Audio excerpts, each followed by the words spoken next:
नमस्कार, मेरा नाम है राज के वर्मा और आप देख रहे हैं रिपोर्टर जी। दोस्तों, बिल्डर बेचता कम है और आपसे लूटता ज्यादा है, क्योंकि काफी ऐसे बिल्डर है रियल एस्टेट सेक्टर में जिनका एक ही मकसद है आपकी जेब पर डाका डालना। लेकिन ऐसा नहीं है कि मार्केट में अच्छे प्लेयर्स नहीं है, वो भी है। लेकिन आज की इस वीडियो में हम आपको बताएंगे कि कुछ बिल्डर किस तरह से आपको लूटते हैं, दिखाते कुछ हैं और बताते कुछ हैं। चलिए कहानी से शुरू करते हैं। साल था 2022 नवंबर। मुंबई के वर्ली में समंदर किनारे खड़ी उस चमचमाती बिल्डिंग को देखकर राहुल का दिल धड़क गया। ऊपर लिखा था super sky city, 5 BHK, 4500 square feet, सी व्यू, प्राइवेट डेक वाला, कीमत सिर्फ 18 करोड़। राहुल ने पत्नी से नजर मिलाई और बोला, बस यही घर चाहिए। सेल्स ऑफिस में घुसे तो मैनेजर ने मुस्कुराते हुए कहा, सर लकी है आप, लास्ट 2 यूनिट्स बचे हैं। कागज पर साइन किए, 10% बुकिंग अमाउंट, 1 करोड़ 80 लाख का चेक थमाया। मैनेजर ने हाथ जोड़कर कहा, बधाई हो सर, अब तो बस कंस्ट्रक्शन लिंक प्लान है, जैसा काम होगा वैसा पैसा, आराम से पेमेंट कीजिएगा। राहुल खुशी खुशी घर लौटा। सोचा था 10 साल का प्लान है, हर साल थोड़ा थोड़ा पैसा जाता रहेगा। फिर शुरू हुआ असली खेल। 2023 मार्च में पहला कॉल मैन, बेसमेंट कंप्लीट, 10% और दीजिए। 1 करोड़ 80 लाख और गया। राहुल ने सोचा ठीक है, काम तो तेज चल रहा है। जुलाई में दूसरा नोटिस, प्लिंथ कंप्लीट, 10% और।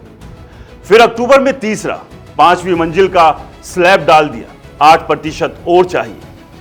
हर तिमाही में डिमांड लेटर, हर बार 1.5 से 2 करोड़। राहुल हैरान कि भाई इतनी तेज स्पीड तो इसरो की रॉकेट लॉन्चिंग में भी नहीं होती। 2024 आते आते 70% पेमेंट हो गया। 12.6 करोड़ रुपए निकल चुके थे जेब से, जबकि पोजीशन 2027 में था। राहुल ने ब्याज पर लोन लिया था, वो अलग। हर EMI के साथ उसकी रातों की नींद उड़ने लगी। अब 2025 की दूसरी तिमाही, राहुल को फिर मेल आया, सर 12वीं मंजिल का स्लैब डाला, 8% और जमा कर दीजिए।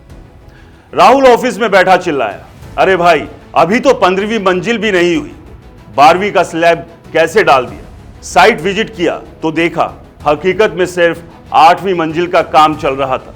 फिर भी बिल्डर ने माइलस्टोन कंप्लीट दिखा दिया। राहुल ने मैनेजर को फोन लगाया। मैनेजर हंसते हुए बोला, सर आप टेंशन मत लीजिए, हम तो हाई कॉल मनी कर रहे हैं। कंस्ट्रक्शन इतना तेज चल रहा है कि हमारा कैश फ्लो बढ़िया हो रहा है। आपके 50 से 60 साथी खरीदार तो तुरंत पेमेंट दे रहे हैं, आपको भी कर देना चाहिए। राहुल ने पूछा, लेकिन रेरा में तो लिखा है कि जितना काम हुआ उतना ही पैसा मांग सकते हो। मैनेजर हल्के से बोला, सर रेरा वेरा में तो बाद में देख लेंगे, अभी तो हमारी दूसरी तिमाही के नंबर्स शानदार आने वाले हैं। हमने इस तिमाही सिर्फ 13 अरब की नई बुकिंग की है, लेकिन पुराने ग्राहकों से 13.5 अरब वसूल ली। 50 crore extra cash. Share market वाले तारीफ कर रहे हैं कि इस बिल्डर का कंस्ट्रक्शन कितना तेज है। राहुल चकित रह गया, मतलब हम जैसे पुराने खरीदारों को चूना लगाकर बिल्डर अपनी बैलेंस शीट चमका रहा है। वो जो 50 करोड़ एक्स्ट्रा आया, वो राहुल जैसे सैकड़ों खरीदारों की जेब से निकला था, जिन्होंने सोचा था कि 5 से 6 साल आराम से किश्तें देंगे। उनकी जेब 2 साल में ही ढीली कर दी गई। अब राहुल रेरा के चक्कर काट रहा है। वकील कहता है कि हाई कॉल मनी कोई गाली नहीं, इंडस्ट्री की भाषा में ये एक तारीफ की बात है। मतलब बिल्डर का कैश फ्लो शानदार, लेकिन राहुल की भाषा में यह सिर्फ एक ही चीज है, हाई लूट मनी। तो अगली बार जब कोई बिल्डर मुस्कुराते हुए कहे, सर हमारा कंस्ट्रक्शन बहुत तेज चलता है, तो एक बार सोचना जरूर, कहीं आपकी जेब की स्पीड तो नहीं बिल्डर के फायदे की स्पीड से ज्यादा तेज कर दी जा रही है। क्योंकि इस खेल में जिसकी जेब तेज खाली होती है, उसी को हाई कॉल मनी का असली हीरो बनाया जाता है, बिल्डर की बैलेंस शीट। दोस्तों, क्या राहुल की तरह आपके साथ भी ऐसा कभी कुछ हुआ है? हमें कमेंट बॉक्स में जरूर बताएं। और हाँ, वीडियो पसंद आया हो तो इसे लाइक करें, शेयर करें, हमारे चैनल को सब्सक्राइब और फॉलो करना ना भूलें। नमस्कार।